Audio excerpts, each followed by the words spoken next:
बलौदाबाजार शांति और सद्भाव की नगरी, परस्पर प्रेम की नगरी। भाजपा की सरकार आते ही राजस्व मंत्री और विधायक टंकराम वर्मा के शासन में जंगल राज की स्थिति झेलने के लिए मजबूर है। बलौदाबाजार तिल्दा, सुहेला, हथबंद, गुंडागर्दी, अपराध, अराजकता की आग में झुलसने के लिए मजबूर है।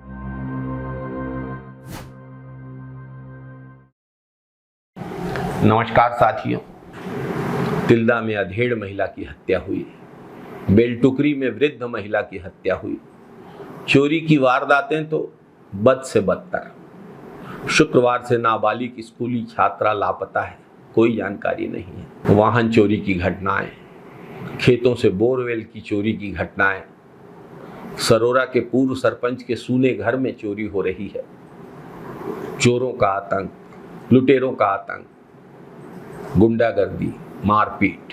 बलौदाबाजार कलेक्ट्रेट में आगजनी, एक भयावह दृश्य जिसे कभी भुलाया नहीं जा सकता। भाजपा सरकार की अराजकता का सबसे बड़ा उदाहरण है। सतनामी समाज की आस्था का केंद्र जोड़ा जैत खाम महकोनी में सतनामी समाज के साथ साथ पूरे बलौदाबाजार क्षेत्र को दुख पहुंचा। सीबीआई की जांच की मांग को सरकार ने नकार दिया, आज तक स्वीकार नहीं किया है। शांतिपूर्ण आंदोलन को सुनियोजित तरीके से साजिश करके उस पर हिंसक प्रदर्शन का टैग चस्पा किया गया। जहरीली गैस के रिसाव से स्कूली बच्चे बेहोश हो रहे हैं। क्षेत्रीय विधायक और सरकार में मंत्री की कोई प्रतिक्रिया नहीं है। पलारी में भाजपा के नेताओं ने पुलिस वालों से विवाद किया, उनको अपमानित किया। नतीजा पुलिस वालों के स्थानांतरण में निकला। राजस्व मंत्री के विधानसभा क्षेत्र में सुहेला के राजस्व कार्यालय में किसान ने आत्महत्या की कोशिश की। भाजपा सरकार और प्रशासन की नाकामी और लाचारी का जीता जागता सबूत। हिंसा की घटनाएं लगातार बढ़ रही हैं। बलौदाबाजार के पेट्रोल पंप के बगल के ढाबे की घटना, जिला अस्पताल की घटना, पेट्रोल पंपों में मुफ्त में पेट्रोल भराना और पैसे न देना, पैसे मांगने पर मारपीट करना, दुकानदारों से मुफ्त में सामान छीन कर ले जाना, व्यावसायिक संस्थानों के प्रबंधकों से मारपीट, जेब के पैसे निकालना, मोबाइल छीन लेना और उसके बाद अपराधियों को संरक्षण मिलना। शासकीय कार्यालयों और शासकीय चिकित्सालयों की स्थिति भयावह। किसानों की हालत बेहद दुखद। खाद नहीं मिल पाई, पूरा रोपा ब्यासी का समय निकल गया।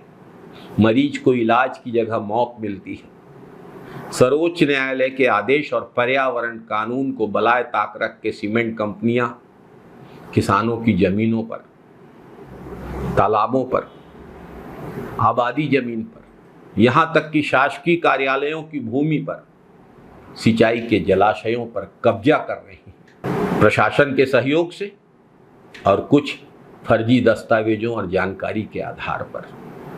पर्यावरण स्वीकृति प्राप्त करने के लिए फर्जी दस्तावेज प्रस्तुत किए गए।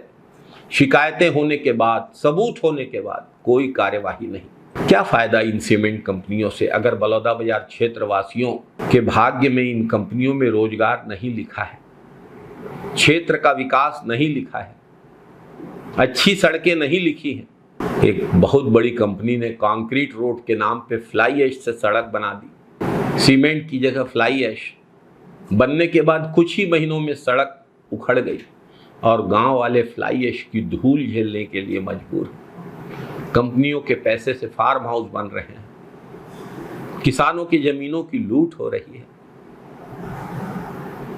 सत्ताधीशों के फार्म हाउस उन पैसों से बन रहे हैं जो गांव के विकास में लगना था। एनर्जी कॉरिडोर के नाम पर प्राइवेट कंपनी की रेलवे लाइन भाजपा सरकार बनाने में लगी है। बलौदाबाजार को रायपुर से जोड़ने का झांसा देकर बलौदाबाजार वासियों को 35 किलोमीटर दूर नवा रायपुर तक की रेल सुविधा दी जा रही है। उद्देश्य है रास्ते में पड़ने वाली सीमेंट कंपनियों और पावर प्लांट के लिए कोयले का सहज परिवहन सुनिश्चित करना। हमारा बलौदाबाजार क्षेत्र, हमारा तिल्दा नेवरा, हमारा सुहेला, हमारा हथबंद प्रेम और सद्भाव का प्रतीक था। सब मिलजुल कर रहते थे, परस्पर भातृभाव की भावना थी। लेकिन आज यहाँ गुंडागर्दी, भ्रष्टाचार, आतंक और स्वार्थ का दौर चल रहा है। फैक्ट्रियों में जो स्थिति है उसे देखकर बहुत दुख होता है।